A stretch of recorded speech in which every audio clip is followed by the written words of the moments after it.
आज हम राम प्रसाद जी के बारे में जानेंगे, जिनका पूरा नाम है राम प्रसाद बिस्मिल।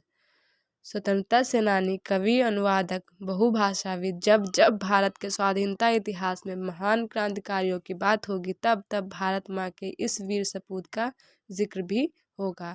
राम प्रसाद बिस्मिल एक महान क्रांतिकारी ही नहीं, बल्कि उच्च कोटि के कवि, शायर, अनुवादक, बहुभाषाविद व साहित्यकार भी थे। उनका जन्म 11 जून 1897 शाहजहांपुर व मृत्यु 19 दिसंबर 1927 गोरखपुर में हुई थी। इन्होंने अपनी बहादुरी और सूझबूझ से अंग्रेजी हुकूमत की नींद उड़ा दी और भारत की आज़ादी के लिए मात्र 30 साल की उम्र में अपने प्राणों की आहुति दे दी। बिस्मिल उपनाम के अतिरिक्त वे राम और अज्ञात के नाम से भी लेख व कविताएं लिखते थे। उनकी प्रसिद्ध रचना सरफरोशी की तमन्ना गाते हुए न जाने कितने क्रांतिकारियों के देश की आज़ादी के लिए फांसी के तख्ते पर झूल गए। राम प्रसाद बिस्मिल ने मैनपुरी कांड और काकोरी कांड को अंजाम देकर अंग्रेजी साम्राज्य को भी हिला दिया था। लगभग 11 वर्ष की क्रांतिकारी जीवन में उन्होंने कई पुस्तकें लिखी और स्वयं ही उन्हें प्रकाशित किया। उनके जीवन काल में प्रकाशित हुई लगभग सभी पुस्तकों को ब्रिटिश सरकार ने जब्त कर लिया था।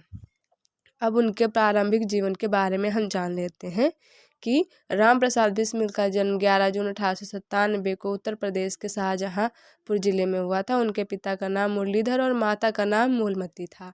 जब राम प्रसाद 7 वर्ष के थे, तब पिता पंडित मुरलीधर घर पर ही उन्हें हिंदी अक्षरों का ज्ञान कराने लगे। उस समय उर्दू का भी बोलबाला बहुत था, इसलिए हिंदी शिक्षा के साथ साथ बालक को उर्दू पढ़ने के लिए एक मौलवी साहब के पास भेजा जाता था। उनके पिता पंडित मुरलीधर राम की शिक्षा पर विशेष ध्यान देते हुए और पढ़ाई के मामले में ज़रा भी लापरवाही करने पर मार भी पड़ती थी। 8वीं कक्षा तक वो हमेशा कक्षा में प्रथम आते थे, परंतु कुछ संगति के कारण उर्दू मिडिल परीक्षा में वह लगातार 2 वर्ष अनुत्तीर्ण हो गए।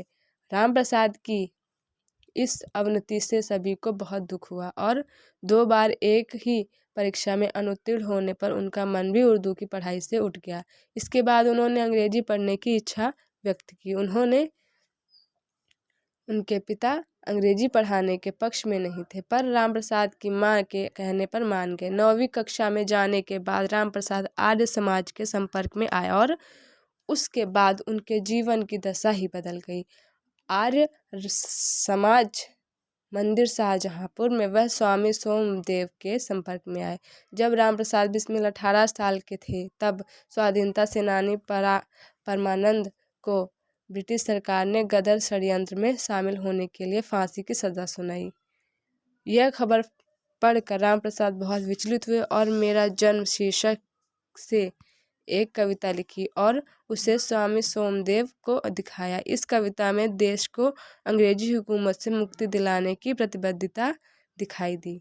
इसके बाद राम प्रसाद ने पढ़ाई छोड़ दी और सन 1916 में कांग्रेस के लखनऊ अधिवेशन के दौरान कांग्रेस के नरम दल के विरोध के बावजूद लोकमान्य बाल गंगाधर तिलक के पूरे लखनऊ शहर में शोभा यात्रा निकाली। इसी अधिवेशन के दौरान उनकी मुलाकात केशव बलिराम हेडगेवार, सोमदेव शर्मा और मुकुंदलाल आदि लोगों से हुआ। इसके बाद कुछ साथियों की मदद से उन्होंने अमेरिका की स्वतंत्रता का इतिहास नामक एक पुस्तक प्रकाशित की, जिसे उत्तर प्रदेश सरकार ने प्रकाशित होने की प्रतिबद्धता लगा दी। अब मैनपुरी षड्यंत्र के बारे में जान लेते हैं कि राम प्रसाद बिस्मिल ने अंग्रेजी साम्राज्यवाद से लड़ने और देश को आज़ाद कराने के लिए मातृ देवी नाम की एक क्रांतिकारी संगठन की स्थापना की। इस कार्य के लिए उन्होंने औरैया पंडित गेंदालाल दीक्षित की मदद ली। स्वामी सोमदेव चाहते थे कि इस कार्य में राम प्रसाद की मदद कोई अनुभवी व्यक्ति करे। इस कारण उन्होंने उनका परिचय पंडित गेंदालाल से करवाया।